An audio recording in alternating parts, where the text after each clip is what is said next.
శ్రీవేంకటేశాయ నమః. హరే రామ హరే రామ రామ రామ హరే హరే, హరే కృష్ణ కృష్ణ కృష్ణ హరే హరే, హరే రామ రామ రామ హరే హరే, హరే కృష్ణ కృష్ణ కృష్ణ హరే హరే. శుక్లాంబరధరం విష్ణుం శశివర్ణం చతుర్భుజం ప్రసన్నవదనం ధ్యాయేత్ సర్వవిఘ్నోపశాంతయే. యస్యద్విరదవక్త్రాజ్యాః పారిషడ్యాః పరస్యతం విఘ్నం నిఘ్నంతి సతతం విశ్వక్సేనం తమాశ్రయే. వందే శ్రీనయనోత్సవస్య శశినం శేషాచలాధీశ్వరం బ్రహ్మాద్యర్చితపాదపద్మయుగళం లోకైకనేత్రోత్సవం. వాసిష్ఠైః సనకాదిభిర్మునిగణైః సంసేవ్యమానం సదా భక్తానాం అఖిలార్ధదాయినమహం శ్రీవేంకటేశం గురుం. నారాయణం నమస్కృత్య నరం చైవ నరోత్తమం దేవీం సరస్వతీం వ్యాసం తతో జయముదీరయేత్. శ్రీలక్ష్మీవల్లభారంభాం విఖనో మునిమధ్యమాం అస్మదాచార్యపర్యంతాం వందే గురుపరంపరాం. అస్మత్శ్రీ గురుచరణారవిందాభ్యాం నమః. పరమగురుభ్యో నమః, సర్వగురుభ్యో నమః. శ్రీశాయ శ్రీనివాసాయ భక్తవస్యాయ శాంగినే అష్టప్రకృత్యధీశాయ బ్రహ్మణేనంతశక్తయే బృహదారణ్యవేద్యాయ హృషీకేశాయ వేధసే పుండరీకనిభాక్షాయ క్షేత్రజ్ఞాయ విభాసిని గోవిందాయ జగత్కర్త్రే జగన్నాథాయ యోగినే సత్యాయ సత్యసంధాయ వైకుంఠాయ అచ్యుతాయ చ. ఈరోజు వైశాఖ పూర్ణిమ ఆ పర్వదినం. మహా అనేటువంటి శబ్దాన్ని 4 మాసాలకు పూర్ణిమ రోజున దాన్ని చెప్తారు. ఆ వై కా మా అంటే ఆషాఢ పూర్ణిమ, వైశాఖ పూర్ణిమ, మాఘ పూర్ణిమ, కార్తీక పూర్ణిమ. వీటికి మహామాఘి, మహావైశాఖి ఇలాగ మహాశబ్దాన్ని చేరుస్తారు. ఇవి చాలా విశిష్టం. ఈ రోజులలో, ఈ పూర్ణిమలు చెప్పిన రోజులలో సముద్ర స్నానం, నదీ స్నానం చాలా ఉత్తమం. ప్రతిరోజు కూడా నదీ స్నానం ఉత్తమం. ఎప్పుడు పడితే అప్పుడు సముద్ర స్నానం చేయకూడదు. ఏదో విహారం వేరు.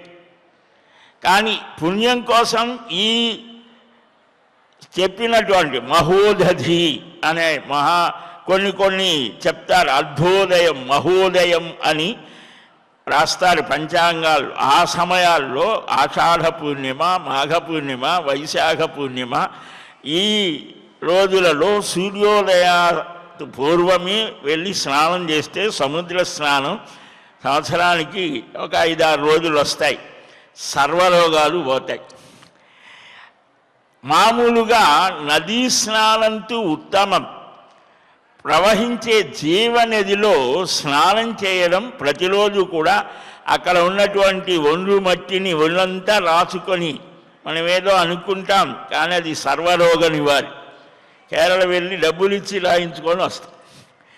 అది ఇక్కడ అంటే సజీవమైన నదీ ప్రవాహంలో స్నానం చేయడం అది బ్రహ్మముహూర్తంలో స్నానం చేస్తే ఒక విద్యుత్తు ఉంటుంది ఆ నదీ ప్రవాహం నీటిలో.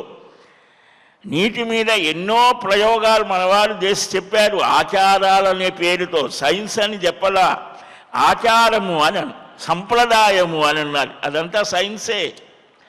దాన్ని నువ్వు పరిశోధించి నీవే చేసుకోవచ్చు. తెల్లవారుజామున లేచి నదీ స్నానం చేస్తే ఏ విధంగా ఉంటుంది, వారుడు పొద్దెక్కిన తర్వాత 9ంటికి స్నానం చేస్తే ఎలా ఉంటుంది, నువ్వే చూసుకోవచ్చు. అలాగనే ప్రవాహానికి అభిముఖంగా ఎదురుగా ఉండి చేయటం, ఇలాగ కొన్ని ఏ నదిలో ఎలాగ చేయాలి ఇవి కూడా చెప్పారు.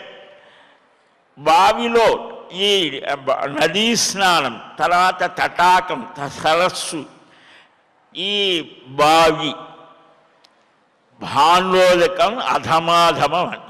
సరే, ఇప్పుడు ట్యాపులు వస్తాయని వాళ్ళు చూడలేదు పాపం.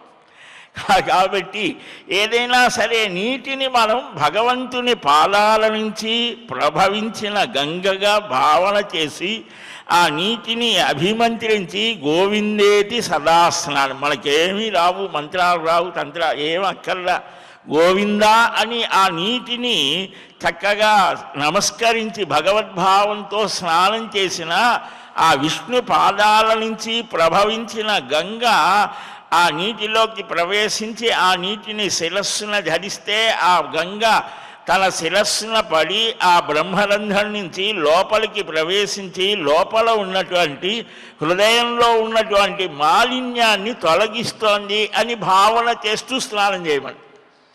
సరే, అఘమర్షణ సూక్తమని సంకల్పం, వీటిల్లో సంకల్పం, సూక్త పఠనం, మార్జనం, ఇలాగా దానికి కూడా చెప్పారు చాలా విశేషాలు. తీర్థయాత్ర అంటే స్నానం, తీర్థ విధులు, స్నానం, దానం, ఇలాగ చెప్పారు. తీర్థ స్నానాది కృత్యాలు ఒక నదిని దాటినా ఇవే వర్తిస్తాయి. సరే, నదులను తల్లుల్లాగా భావిస్తాం. ఈ రోజున అన్నమాచార్య స్వామి కూడా అవతరించారు. విశాఖ నక్షత్రం పూర్ణిమ, చంద్రుడు ఉంటాడు కనుక ఈ మాసానికి విశాఖ నక్షత్రంతో కూడి ఉండటం పూర్ణిమ రోజు కాబట్టి వైశాఖం. ప్రతి మాసం కూడా ఆ నక్షత్రం, ఆ పూర్ణిమ రోజున ఏ నక్షత్రం ఉంటే దానితోనే వ్యవహారం. ఈ రోజున బుద్ధ అవతారం కూడా, మహావైశాఖి అని కూడా ఇన్ని చెప్పుకున్నాం. నిన్నటి రోజున నారద మహాపురాణంలో ఆ సుఖమహర్షి వైకుంఠలోకానికి వెళ్ళి ఆ జనార్దనుని, అచ్యుతుణ్ణి, అప్రమేయుణ్ణి, అపరిమితమైనటువంటి జ్ఞాన శక్తి బల ఐశ్వర్యాదులు కలిగినటువంటి ఆ శ్వేతద్వీపవాసికి, నృసింహుడికి, శ్రీహరికి, హంసరూపికి, మత్స్యరూపధారికి, వరాహ రూపికి, నృసింహరూపునికి, ధ్రువునికి, సాక్షాత్కరించిన దేవునికి, సాంఖ్య యోగీశ్వరునికి, పృథురూపధారికి, కూర్మరూపికి, జగదంతము చేయువానికి, విధాతృ స్వరూపునికి, జగత్తుని ధరించేవానికి, పరశురామ స్వరూపునికి, రఘురామ స్వరూపునికి, వాసుదేవ ప్రద్యుమ్న అనిరుద్ధాత్మకమైన, సంకర్షణ అనిరుద్ధాత్మకమైన చతుర్వ్యూహ రూపునికి, వేద్యునికి, ధ్యానగమ్యునికి, పరమాత్మకు నమస్కారం అని మనం కూడా ఆ వైకుంఠ దివ్యధామం వెళ్ళి నమస్కారం చేశాం. మనం ఎప్పుడు వెళ్ళామండి, ఇక్కడే ఉన్నాం కదా అనుకుంటారేమో. మనం ఉన్నది వైకుంఠమే. ఇది కార్యవైకుంఠం, అది కారణ వైకుంఠం. అక్కడికి వెళ్ళటానికి విరజ, అది హద్దు అన్నారు. రజోగుణ తమోగుణాలు తొలగిపోతే దానికి చాలా ఉపనిషత్తుల్లో అర్చిరాజ మార్గం, పితృమార్గం ఇలాగా చెప్పారు.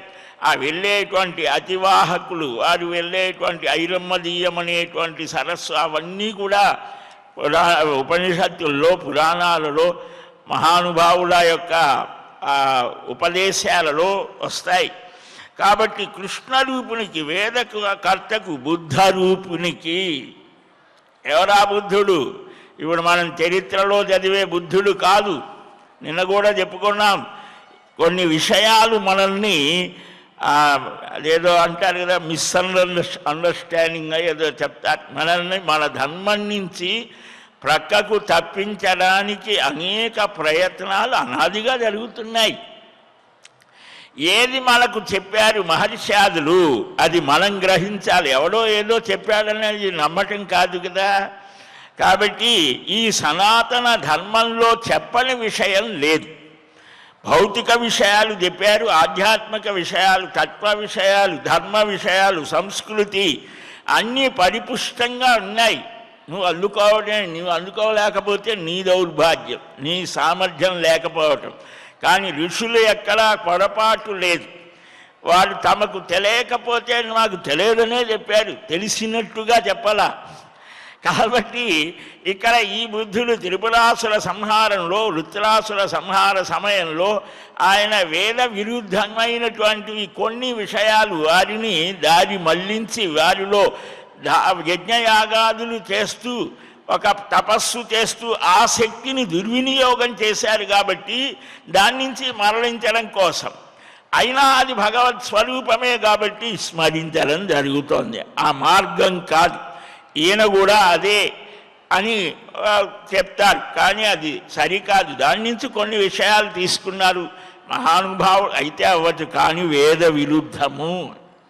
కాబట్టి ఇక్కడ వేదకర్త ఆయన ధ్యాన గమ్యునికి పరమాత్మకు నమస్కారం, నరనారాయణునికి శిపివిష్ట స్వరూపునికి. ఇక్కడ చతుర్వ్యూహ పంచవీధ వ్యూహాత్మకస్య అని, వ్యూహము అంటే ఒక్కొక్క స్వరూపం. మనకు ఆగమ శాస్త్రాల్లో కూడా విష్ణు సత్య పురుష అచ్యుత అనిరుద్ధాత్మక స్వరూపం, వాసుదేవ సంకర్షణ ప్రద్యుమ్న చతుర్వ్యూహాలు అంటే 4 స్థితులతో ఈ జగత్తు యొక్క సృష్టి స్థితి లయాలు చేస్తారు. ఈ సృష్టిని గురించి మనకు అవగాహన మనకు ఋగ్వేదీయ నాసదీయ సూక్తంలో వస్తుంది. వాళ్ళ మోడర్న్ సైన్స్కి అది అన్వయిస్తోంది అన్నారు. కాబట్టి మనకేది కూడా విరుద్ధమైనటువంటివి లేవు. కానీ మనమేం చేస్తున్నాం, ధర్మం విషయంలో, దేశం విషయంలో, మన సనాతన ధర్మాన్ని గురించినటువంటి విషయాలలో మన స్పందన చాలా తక్కువ. మన ధర్మాన్ని కానీ దేశాన్ని కానీ ఎవరైనా దూషించినా, ద్వేషించినా లేదా ఇంకొక రకమైన మాట మాట్లాడినా మనకే స్పందన మనకు కాదుగా అనిపిస్తుంది. కానీ మన కులమో, మన ప్రాంతమో, మన భాషో లేకపోతే ఇంకేదన్నా అయితే వెంటనే రియాక్ట్ అయిపోతుంది. అదే అంత రియాక్షనే మన రాముణ్ణి, మన కృష్ణుణ్ణి, మన స్వామిని, మన సంప్రదాయాలను ఎవడు దూషించినా వాడు ఎవడైనా సరే ఎందుకు ఇలా మాట్లాడుతున్నావు అని అడగాల్సినటువంటి బాధ్యత ఎవరికున్నది? మన మీద ఉన్నది. మన తల్లిదండ్రులను ఎవరైనా సరే దూషిస్తే మనం కదలకుండా ఉంటామా? మన ధర్మం కూడా అలాంటిదే. కాబట్టి ఇక్కడ నరనారాయణ నామునకు శిపివిష్ట స్వరూపునికి విష్ణువునికి సత్య నివాసనమునకు విధామునకు సుపర్ణునికి స్వయం ప్రకాశకునికి రుభునామధారికి శూలతాక్షునకు సుధామునకు జయింప సాధ్యం కానటువంటి వానికి నమస్కారం. ఎన్ని రకాలుగా చెప్పారు. గోవిందాయ జగత్కర్త్రే జగన్నాథాయ యోగినే సత్యాయ సత్యసంధాయ వైకుంఠాయ అచ్యుతాయ చ అధోక్షజాయ ధర్మాయ వామనాయ త్రిధాతవే ఘృతాతిశే విష్ణవే అనంతాయ కపిలాయ చ విరించయే త్రికమలౌ ఋగ్యజుస్సామరూపిణే ఏకశృంగాయ చ శుచిశ్రవసే శాస్త్రయోనయే వృషాకపయే బుద్ధాయ ప్రభవే విశ్వకర్మణే భూర్భువస్వరూపాయ దైత్యఘ్నే నిర్గుణాయ చ నిరంజనాయ నిత్యాయ హవ్యయాయ అక్షరాయ చ నమస్తే పాహి మామీశ శరణాగతవత్సల ఇది స్తుతః స భగవాన్ శంఖచక్రగదాధరః. ఆననేయమువాచేరం భృశం ప్రణతవత్సల. మహాభారతంలో అయితే ఇంకా చాలా విస్తృతమైన స్తోత్రం చేస్తారు అక్కడ నారదాదులు. కాబట్టి ఇక్కడ ఎలాంటి ఈ ఒక్కొక్క పదాలే చాలు చాలా విశేషమైనటువంటి. రుభునామధారికి శూలతాక్షునకు సుధామునకు విశ్వరూపునకు విశ్వభూతునకు సృష్టి స్థితి లయకారకునకు యజ్ఞస్వరూపునికి యజ్ఞభోక్తకు స్థవిష్ఠునకు అణుస్వరూపునకు అర్ధిరూపునకు నమస్కారం. సూర్యచంద్ర నేత్రులకు, సూర్యుడు చంద్రుడు ఆయన నేత్రాలతో సమానం. అందుకని మనం స్వామివారి యొక్క ఆ అలంకారాలలో కూడా ఆ కిరీటం, అమ్మవారు కానీ ఎవరైనా సరే ఆ కిరీటం మీద ఒకవైపు సూర్యుడు చంద్రుడు ఉంటాడు, శాసనాల మీద ఉంటాడు. అంటే ఏంటి? పరమాత్మకు ఈ సూర్యుడు చంద్రుడు నేత్రాలతో సమానము. కాబట్టి ప్రతినిత్యము కూడా సూర్యుడు ఉదయించకముందే మనం నిద్రలేచి స్నానం చేసి ఆ సూర్య భగవానుడికి 3 దోసిళ్లతో 2 పుష్పాలు ఏమీ లేకపోతే ఆ నీరైనా సమర్పణ చేసి సూర్యదేవా నమస్కారం అంతే అయినా చాలన్నారు. మనకు ఆరోగ్యం, సూర్యుడి కంటే మనమే ముందు లేవాలి. మన కోసం సూర్యుడు ఉదయిస్తున్నాడు కదా. నారాయణుడు సూర్య రూపంలో సవితృ మండల మధ్యవర్తి నారాయణ సరసిదాసన సన్నివిష్ట ధ్యేయస్సదా సవితృ మండల మధ్యవర్తి. ఆ పరమధ్యేయ స్వరూపుడు, గమ్యస్వరూపుడు నారాయణుడు అని గుర్తింపజేయటం. సవితృ మండల మధ్యవర్తి నారాయణ సరసిదాసన సన్నివిష్ట కేయూరవాన్ మకరకుండల హారీ ముకుంద అని ప్రతిరోజు కూడా శంఖచక్ర గదాధారి అయినటువంటి ఆ శ్రీమన్నారాయణుణ్ణి ఆ సూర్యమండలాంతర్గతమైన చైతన్య స్వరూపుడుగా ధ్యానం చేస్తారు, ఉపాసిస్తారు. ఆ సూర్యోపాసన వల్ల మనకు ఆరోగ్యం కలుగుతుంది. ఆరోగ్యం భాస్కరాదిచ్చేత్. ఆ చంద్రుడు ఓషధులని వృద్ధి చేస్తాడు, వికసింపచేస్తాడు. అందుకనే మనకు చంద్రోదయం అయిన తర్వాత పాడ్యమి రోజున విదేయ రోజున మన తల్లులంతా చేసేవారు. ఒక దారపు పోగు తీసి లక్ష్మీ సహోదరుడు అయ్యా చంద్ర నమస్కారం అని చేసేటువంటి వారు.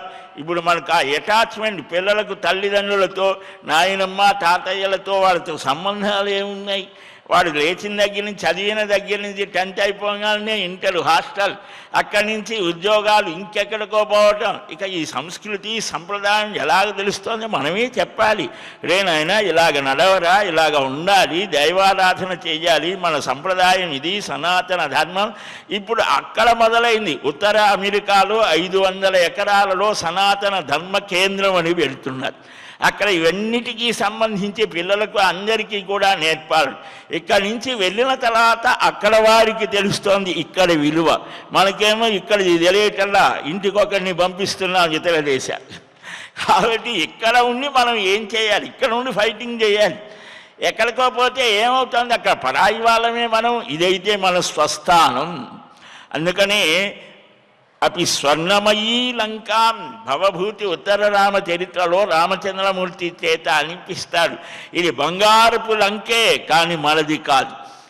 జననీ జన్మభూమిశ్చ స్వర్గాదపి గరీయసి. రామయ్య మాట. బంగారపు లంకే అయినప్పటికీ కూడా తల్లి కంటే, మనకు జన్మనిచ్చిన స్థానం కంటే ఇది గొప్పది కాదు. ఇది మనం బాగా గుర్తుపెట్టుకోవాలి. పిల్లలకు కూడా చెప్పాలి. ఇక్కడ ఇదంతా పనికి మాలింది, భారతదేశంలో మనకేమి దొరకదు అనుకోకూడదు. ఇక్కడ ఉన్న వాళ్ళు బ్రతకటం లేదా?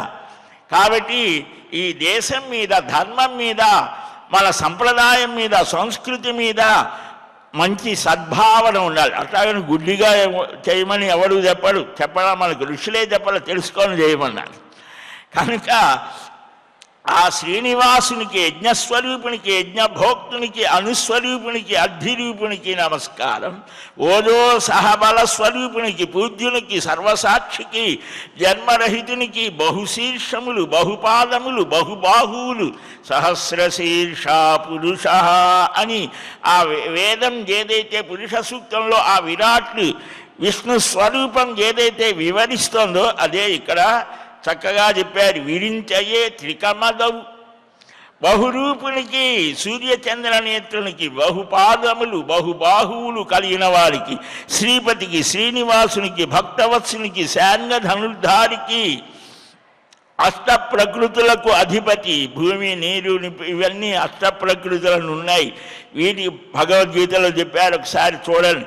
అష్ట ప్రకృతులకు అధిపతి అనంత శక్తికి, బ్రహ్మకు, బృహదారణ్య వేద్యునికి, ఆరణ్యకం ఆ హృషికేశునికి అంటే ఈ ఇంద్రియాలను నియమించేవాడు, హృషికము అని అంటే ఇంద్రియము, దీన్ని నియమించేటువంటి వాడు హృషికేశునికి, వేదస్వరూపునికి అంటే బ్రహ్మస్వరూపంలో ఆయనే, పుండరీకాక్షునికి, క్షేత్రజ్ఞునికి, అంతటా భాషించేవానికి, గోవిందునికి.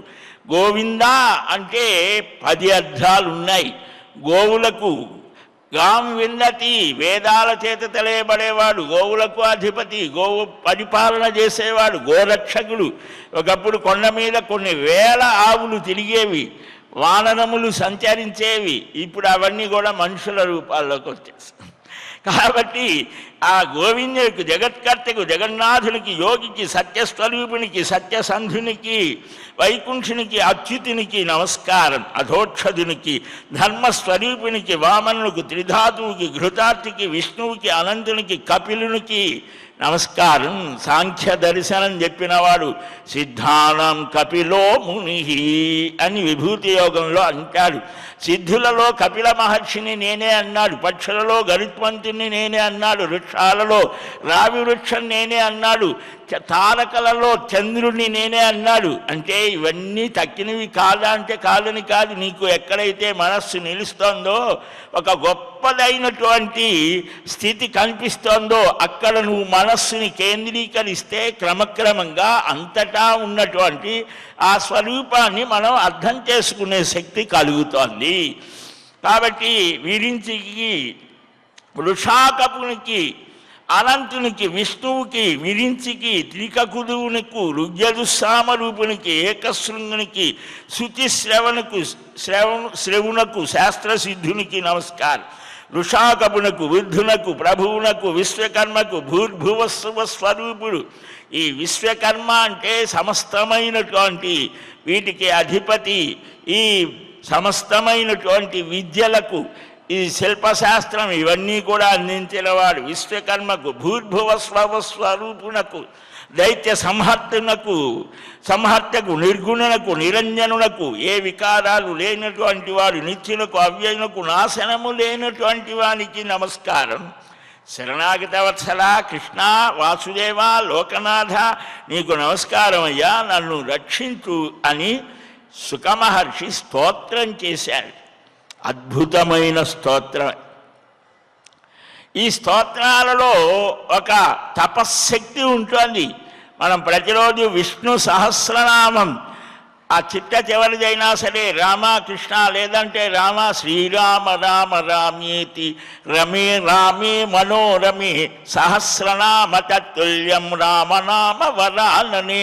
శ్రీరామ రామ రామ అన్నా కూడా ఈ 1000 నామాలు చేయలేకపోతే ఒక్కసారి ఇదైనా అంటే చాలా ఫలితం వస్తుందని ఎన్ని రకాలుగా చెప్పారు. మనకు సులభంగా చెబితే ఓ ఇదేనా అనిపిస్తుంది. చాలా పెద్దది చెప్పారు, అమ్మో అది మనం ఏం చేస్తాం. అవకాశవాదంగా ఉండకూడదు. మనస్సు చేసేటువంటి చాంచల్య బుద్ధి అది. దేన్నైనా సరే ఇది ఎందుకు నేర్చుకోకూడదు, ఇది ఎందుకు చేయకూడదు, ఇది చేయగలమనేటువంటి ఆత్మస్థైర్యం ఉండి, దాని మీద చక్కని దృష్టి ఉండి సాధన చెయ్యాలి. అంతేగాని తప్పులు లేకుండా గురువు యొక్క ఉపదేశాన్ని పొంది చేయాలి. రాకపోయినా కూడా వచ్చినట్టు నటిస్తే అసలు ఇంకా దోషం. కాబట్టి ఆ దోషాలు లేకుండా మనం చెబితే దాని యొక్క ప్రభావం మన శరీరం మీద, మన ఆరోగ్య స్థితి మీద, మన నాడీ మండలం మీద దాని ప్రభావం పడుతుంది. అందుకనే స్వరప్రధానం వేదం. దానికి చాలా నియమాలు ఉన్నాయి, మన సుఖయోగి చరిత్రలో చెప్పుకున్నాం. అందుకని దాన్ని కొందరికి తరతరాలుగా కొన్ని కుటుంబాలకు కేటాయించారు. మాకెందుకు అని అనుకోకూడదు. శ్లోకాలు, ఆ శ్లోకాలు కూడా అంతే, దాని యొక్క దానిలో ఉన్నదే దీనిలో కూడా ఉంటుంది అన్నది. ఆ శ్లోక పఠనం వల్ల చిన్నప్పుడే పిల్లలకు నేర్పితే ఆ నాలుక బాగా శుద్ధమవుతోంది, పవిత్రమవుతోంది. ఇవేవి మాకు రాలే. శ్రీరామ రామ రామ రామ 2 అక్షరాలు చాలు. ఎందుకంటే సులభం ఎక్కడా ప్రపంచంలో ఎవ్వరు చెప్పలేదు, మన మహర్షులు చెప్పినట్లుగా. సరే, ఇలాగ నమస్కారం చేస్తే అప్పుడు భగవానుడు అన్నాడు, వ్యాసపుత్ర మహాభాగ ప్రీతోస్మి తవ సువ్రత విద్యామాప్నుహి భక్తించ జ్ఞానీ త్వం మమ రూపధృక్. మనం కూడా రోజు చూస్తున్నాం భగవంతుణ్ణి. ఎక్కడన్నీ మాకు కనిపించడం లేదంటారేమో, ఇక్కడ ఉన్నది ఎవరు? ఆయనే కదా, లోపల ఉన్నది ఆయనే కదా. ఆయన అనే భావనతో భగవంతుడే అని చూస్తున్నాం. కానీ అక్కడ ఏదో మెటల్తో తయారైందండి, రాతితో తయారైంది అయితే మనకు అక్కర్లా. మనం సాక్షాత్తుగా భగవంతుడే ఇక్కడ ఉన్నాడు అనేటువంటి భావనతో చూస్తే భావగ్రాహి ఆయన రాతిలో, రిప్పులో, ఆ నీటిలో, అన్నిటిలో ఉన్నటువంటి దాన్ని మనం గ్రహించలేం. కాబట్టి ఒకచోట ఆ మహర్షులు మంత్రపూర్వకంగా దైవాధీనంతు జగత్సర్వం, ఈ జగత్తంతా కూడా దైవాధీనం, జగత్సర్వం దైవాధీనమై ఉంటుంది. ఆ దైవం మంత్రాధీనమై ఉంటుంది. భగవన్ నామానికి, మంత్రానికి శబ్దరూపుడై ఉంటాడు ఆయన పరమాత్మ. ఎవడైతే చేస్తాడో వాడికి ఆ అనుభూతి కలుగుతుంది. కొన్ని కోట్ల జపం చేయాలి. ఊరికినే రోజు చేస్తామండి మేము. ఎంతసేపు చేస్తాం? ఎన్ని నామాలు 108 సార్లు ఏదో రామ రామ అయిపోయిందా? నీకు ఆకలి వేసింది అన్ని 108 మెతుకులు పెట్టి తినంటే కడుపులో ఆకలి చల్లారుతుందా? కాబట్టి దాన్ని మనం సాధించాలంటే దాని మీద మనకు ఒక దృష్టి, ఇదే నాకు సర్వస్వం అనేటువంటి భావనలో ఉండి కొన్ని కోట్ల జపం చేస్తే అప్పుడు ఆ దేవత యొక్క సాక్షాత్కారం కలుగుతుంది. ఎంతోమంది యోగులు, మహానుభావులు, సిద్ధులు సాధించారు, మన కళ్ళ ముందు కనిపిస్తుంది. కానీ మనం ఏదో అదండి ఇదండి, ఈ మంత్రం గొప్పదా, ఆ మంత్రం గొప్పదా, లేకపోతే ఈ గురువు గొప్ప, ఇదే ఈ తన్నులాటలోనే సరిపోతుంది జీవితం అంతా. అల్పశ్చ కాల బహవశ్చ విఘ్నా, కాలమా అల్పం, విఘ్నాలు అనేకం. ఎప్పుడు నీవు సాధించేది? ఎన్ని పుస్తకాలు చదువుతావు, ఎన్ని వీడియోలు వింటావు, ఎన్నిసార్లు విన్నా ఆకలి వేస్తే ఎక్కడో అక్కడ ఆహారం సంపాదించుకొని తింటావా? లేకపోతే లడ్డు, బాగా జిలేబీ, జాంగిరి, ఇంకేదో పదార్థాలతో తింటే బాగుంటుందండి. అన్ని 50 పదార్థాలు పెట్టాయట అసలు అన్నం పెట్టకుండా. అట్లాగా ఉంటే సరిపోతుంది. కాబట్టి ప్రాక్టికల్, ప్రతిరోజు నీవు ఏం చేస్తున్నావు, సాధన ఏం చేస్తున్నావు, దాన్ని బట్టి నీ అనుభూతి, నీ స్థితి ఉంటుంది. అలా కాకుండా జీవితాంతం ఎన్ని పుస్తకాలు చదివినా, ఎన్ని ప్రసంగాలు విన్నా, ఏం చేసినా ఏమిటి ప్రయోజనం? నీకేంటి, నీలో డెవలప్మెంట్ ఏమిటి అనేది ఎవరికి వాడే వేసుకోవలసిన ప్రశ్న. నాకు చాలా పనులు ఉన్నాయి, ఎవరికి లేవు పనులు? సముద్రం దగ్గరికి వెళ్ళి స్నానం చేద్దాం అనుకున్నాడు, వాడు స్నానం చేయకుండా కూర్చున్నాడు. ఏమినా అంటే అలలాగితే చేద్దామని అనుకుంటున్నాడు. అలలాగుతాయా? జీవితంలో కూడా అంతే. కష్టం, సుఖం, లాభం, నష్టం, నీవు పూర్వజన్మలో చేసినటువంటి పుణ్య పాప కర్మల ఫలాలు ఇప్పుడు అనుభవానికి వలసపెట్టి వస్తుంటాయి. ఒక కష్టం వస్తే ఇంకొక సుఖం వస్తుంది, ఇంకో సుఖం వస్తే ఇంకో కష్టం. డ్రైనేజీ పారుతుంటుంది బ్రిడ్జి కింద, అట్లాగా ఒక కష్ట సుఖాలు వరుసలో వస్తూ ఉంటాయి. కష్టం వచ్చినప్పుడు కుంగిపోకూడదు, సుఖం వచ్చినప్పుడు పొంగిపోకూడదు. రెండు కూడా భగవద్ అనుగ్రహమే అని భావించి నీవు ఏమి చేసినా సరే, ఎండ కానీ వాన కానీ ఏమైనా కానీ కొండల రాయుడే మా కులదైవం అన్నాడు అన్నమాచార్య స్వామి. మనలాగా సుఖంగా ఉన్నాడా? ఆయన ఎన్ని పాటలు పడ్డాడో ఆయన చరిత్ర చదివితే తెలుస్తుంది. మహాభక్తులంతా హాయిగా ఓలలాడుతూ రాయలా, చాలా కష్టాలు పడి మనకంటే అనేక ఆటంకాలు ఎదుర్కొంటూ వారి నిత్య జీవితంలో తీసుకెళ్లి జైల్లో పడేశారు ఆనాటి రాజు. తులసీదాసు దగ్గర ఏ భక్తుడి చరిత్ర అయినా చూడండి, మొదటి స్థితి ఎన్ని రకాలుగా ఉంటుందో. పడేస్తే ఏం చేశారు? ఫాల నేత్ర అనలా పాడారు కదా, లక్ష్మీ నారసింహ అని ఆ ధైర్యంతో, విశ్వాసంతో, స్థైర్యంతో, భగవద్ విశ్వాసంతో ఈ సమస్తమైనటువంటి ప్రపంచాన్ని అలాగ నిలవరించారు. అధికారమైనటువంటి దాన్ని కూడా నువ్వెందుకు లేవు? నీకు కూడా అదే. భగవంతుడేం అన్నమయ్యకే త్యాగయ్యకే పలుకుతాడని కాదు కదా. వాడి పాటలు మనం పాడితే అది భగవంతునికి ప్రియమైనవి కాబట్టి, ఓహో వీడెవడు నా భక్తుడు పాడినటువంటి రాసిన పాటలు పాడుతున్నాడని ఆయన దృష్టి మన మీద పడుతోంది. అందుకు ప్రతిరోజు మనకు రాగం వచ్చినా, తాళం రాకపోయినా, ఏం రాకపోయినా అది పాడుతూ ఉంటే మనం ఆ ఆనందాన్ని పొందితే భగవంతుడి దృష్టి మన మీద పడుతోంది. సరే, ఇక్కడ స్వామి అంటాడు, నాయన మహానుభావ వ్యాసపుత్ర, నీవు నా రూపాన్ని ధరించి విద్యను భక్తిని పొంది జ్ఞానస్వరూపుడివి కా. శ్వేతద్వీపంలో నీవు చూసిన, నేను చెప్పుకున్నాం కదా, వైకుంఠం ఒక స్థానం, పునరావర్తతే. ఆ స్థానానికి వెళ్ళిన వాడికి తిరిగి మరలా ఆవృత్తి, తిరిగి పుట్టడం చావడం, ఈ కర్మలు ఇవేవి ఉండవు అని. శ్వేతద్వీపం ఒక స్థానం, క్షీరసాగరం ఒక స్థానం. ఆ మహావిష్ణువుకి శ్వేతద్వీపంలో నీవు చూసిన ఈ రూపం అవతారం కోసం ధరించింది. ఈ రూపం విశ్వంభరుడనైన నాదే మోక్షధర్మాన్ని చింతన చేయడం చేత నీవు సిద్ధుడవయ్యావు. సిద్ధావస్థ వేరు. సిద్ధుడంటే జపంలో సిద్ధి, జ్ఞానంలో సిద్ధి, యోగంలో సిద్ధి, ఏదైనా సరే. సిద్ధత్వం అంటే ఒక స్థితికి చేరావు అని. ఆ స్థితికి చేరిన తర్వాత వాడికి మనశ్చాంచల్యం ఉండదు. నీవు సిద్ధుడవయ్యా. ఉత్తమ లోకాలను, వాయువు, ఆకాశం, సూర్యుడు అంటే స్వేచ్ఛగా ఎక్కడైనా నీవు సంచరించగలవు. నీవు నిత్యముక్త స్వరూపుడవు కాబట్టి మానవుల చేత, దేవతల చేత నీవు పూజించబడతావు. ఆ గొప్ప స్థితిని పొందాడు కాబట్టే భాగవత వక్త అయ్యాడు. భాగవతాన్ని ప్రవచనం చేశాడు కాబట్టే శ్రీనివాసుని యొక్క ఆ దివ్య కళ్యాణ మహోత్సవానికి ఆయన కూడా తన వంతు ఒక స్థానాన్ని పొందాడు. ఆకాశ మహారాజు యొక్క దూతగా వచ్చాడు. వెళ్ళేటప్పుడు కూడా ఆ శ్రీనివాసునికి తింత్రిని రస సంయుక్తం అంటే ఈ చింత చిగురుతో చారు పెట్టి, రసం పెట్టి, ఆ కొండ ఆ బియ్యాన్ని తీసుకొచ్చి అన్నం తయారు చేసి ఆతిథ్యాన్ని స్వీకరించి వెళ్ళవయ్యా అని అన్నాడట తిరుచానూరులో. ఆయన సుఖాశ్రమం అది. అలాగా తల్లితో కలిసి భుజించాడు స్వామి. భుజిస్తే బయట ఉన్నటువంటి దేవతలు, ఋషులంతా అనుకున్నట్ట మనస్సులో, మమ్మల్ని వదిలేసి ఈయనొక్కడే హాయిగా తింటున్నాడని అనుకోగానే ఒక్కసారి బయటకు వచ్చి హూత్కారం చేసి ఒక్కసారి ఆ ఉదరాన్ని నిమిరాడట. అంతే వారందరికీ కూడా బాగా పీకల దాకా తిన్నంత అనుభూతి కలిగింది.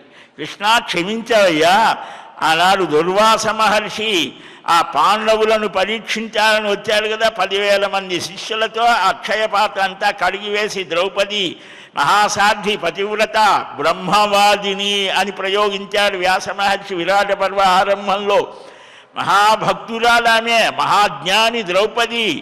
మనం ద్రౌపదితో పోల్చుకుంటాం. ఆమెకు 5 భర్తలు ఏంటండి, అదేమిటండి, ఇదే నీకు ఒక్కదాన్ని ఒక్కటే నువ్వు సరిగా చేయలేవు, నీకు ఆమెతో పోలిక ఏమిట్రా అని అంటే ఏదో నాలుక ఉన్నది కదా, ఏదోటి విమర్శిస్తున్నాం. యజ్ఞస్థిపతి శుశ్రూష, ఆమె ఎంత గొప్పది అని అంటే మహాభారతంలో వస్తోంది. రాజ్యానికి సంబంధించిన ఆదాయ వ్యయాలు, ఆహార వ్యవస్థ అన్నీ ఆమె చూసేదిట. ప్రతిరోజు కూడా 10,000 మంది ఎతులతో చక్కగా వేదాధ్యయనం చేసినటువంటి పట్టభద్రులతో కలిసి భుజించేవాట ధర్మరాజు. అదే ఇది అరణ్యాల్లో కూడా చేశాడు అక్షయ పాత్ర వల్ల. ఇది చూసి కన్ను గుట్టింది దుర్యోధనుడికి, దీన్ని చెడగొట్టాలి. లోకంలో ఎప్పుడు అన్ని రకాల వాళ్ళు ఉంటారు, అందరూ మహాత్ములే ఉంటారా? అక్కడికి వెళ్ళమన్నాడు. అక్షయ పాత్ర కడిగితే ఆ రోజుకి సరి. వెళ్ళాడు, మాట ఇచ్చాడు. వెళితే ఏం చేయాలి? కృష్ణ అని కేక పెట్టింది. పిలిస్తే పలికే దైవం కృష్ణుడు వచ్చాడు. అమ్మా ఆకలిస్తోంది, కాస్త నాకు కూడా పెట్టు అని అంటే, ఇదేమిటయ్యా నేను పిలిచిందే దానికోసం అని అంటే, అప్పుడు ఏదో ఒకటి ఉంటుంది చూడు అని అంటాడు. అంటే మనకు ఆ చట్టం మారదు, కానీ దానిలో చుట్టంగా ఎలా ఉండాలో సవరణలు, వివరణలు వాళ్ళకు తెలుస్తాయి. ఎలాగా అని అన్నాడు. ఈయన కూడా ఎక్కడో ఒక మెతుకు ఉన్నది, అది తీసుకొని కృష్ణార్పణం అన్నాడు. అంతే, వీరు వెళ్ళిపోయారు. వీరికి కూడా ఆహారం అంతా తిన్నట్టుగా అయిపోయింది అని మహాభారతంలో మనకు వస్తుంది. కాబట్టి భగవంతుని యొక్క అనుగ్రహం కలిగితే అసాధ్యం అనేది ఉండదు. అది నీ భక్తి స్థితిని బట్టి ఉంటుంది. నాయన సర్వపరాయణుడనైన నాయందు భక్తి కలగటం అనేది దుర్లభం. నారాయణం కాబట్టి తాం లబ్ధ్వా భక్తిర్హి దుర్లభాలోకే మయి సర్వపరాయణే. ఈ ఏదైనా ఇస్తారట, భక్తిని మాత్రం ఇవ్వడాయన. సంపదలు కావాలంటే ఇస్తాడు. భాగవతంలో కుచేలోపాఖ్యానంలో వస్తాను, కుచేరుడితో అంటాడు, నేను ఎవరినైతే అనుగ్రహించాలి అనుకుంటానో మొట్టమొదట నేను చేసే పని ఏమిటి అనంటే వాడికి సర్వ ఆధారాలను కూలగొట్టేస్తాడు. అమ్మో ఇది బాగా ధనం ఉన్నది, నాకేం పర్వాలేదు, లేదా అధికారం ఉన్నది, లేదా పిల్లలున్న, ఇవన్నీ తీసి పాడేస్తాడు. కేవలం ఆయన మీదనే ఆధారపడేట్టు చేస్తాడు. వాడి దరిద్రుడు అయ్యేట్టు చేస్తాడు. 99% ఇక్కడే ఫెయిల్. కనుక ఆయన పెట్టే పరీక్షలకు తట్టుకొని నిలబడితే తననే ఇచ్చుకుంటాడు, తనను తానే దత్తం చేసుకుంటాడు. కాబట్టి భక్తి దుర్లభం. భక్తి లభించిన తర్వాత ఇంకా పొందవలసినది ఏమీ లేదు. నరనారాయణ ఋషులు కల్పాంతం వరకు కూడా తపస్సు చేస్తూ ఉంటారు. అక్కడ వ్యాస మహర్షి భాగవతం రాశారు. అక్కడికి వెళ్ళి ఆ భూలోకంలో భాగవతాన్ని అధ్యయనం చేయి. మీ తండ్రి గారు ఇప్పుడు గంధమాదన పర్వతంలో సంచరిస్తున్నాడు, తపస్సు చేస్తున్నాడు, ఆయనకి సంతోషాన్ని కలిగించు, నాకు ఎంతో ప్రీతిపాత్రుడైనటువంటి వాడు అని అంటే, అలాగే ఆయన నమస్కరించి తండ్రి దగ్గరకు వెళ్ళి భాగవతాన్ని అధ్యయనం చేసి లోకంలో ప్రచారం చేశాడు అని మనకు నారద మహాపురాణం చెప్తోంది. అలాంటి నారదులు కూడా రేపు 26వ తేదీ బహుళ తదియ నారద జయంతి అని, ఆ రోజు నారద మహర్షిని పూజించినా మనకు నారాయణ భక్తి కలుగుతుంది. ఆ ప్రయత్నం మనం చేద్దాం. అలాంటి భక్తిని, ప్రపత్తిని, ఆసక్తిని, అనురక్తిని అలర్మేల్ మంగాపతి, ఆ అచ్యుతుడు, అప్రమేయుడు, అనంతుడు, ఆ శ్రీహపతి శ్రీమన్నారాయణుడు సర్వమానవులకు అనుగ్రహించుగా కానీ వేడుకొందాం. శ్రీకృష్ణ గోవింద హరే మురారే, హే నాథ నారాయణ వాసుదేవ, గోవింద జయ జయ గోపాల జయ జయ, రాధారమణ హరి గోవింద జయ జయ. హరే రామ రామ రామ హరే హరే, హరే కృష్ణ కృష్ణ కృష్ణ హరే హరే. స్వస్తి ప్రజాభ్యః పరిపాలయంతాం న్యాయేన మార్గేణ మహీం మహిషాః. గోబ్రాహ్మణేభ్యः శుభమస్తు నిత్యం. లోకాः సమస్తాः సుఖినో భవంతు. కాళే వర్షతు పర్జన్యः పృథివీ సస్యశాలిని. దేశోऽयं క్షోభరహితో బ్రాహ్మణాः సంతు నిర్భయాः. అపుత్రాः పుత్రిణः సంతు పుత్రిణः సంతు పౌత్రిణः. అధనా సధనా సంతు జీవంతు శరదాం శతం. శ్రియః కాంతాయ కళ్యాణ నిధయే నిధయేర్ధినాం. శ్రీవేంకట నివాసాయ శ్రీనివాసాయ మంగళం. బలం విష్ణోః ప్రవర్ధతాం. సర్వం శ్రీకృష్ణార్పణమస్తు. ఏడుకొండలవాడ వెంకటరమణ గోవింద గోవింద గోవింద గోవింద గోవింద గోవింద. ఓ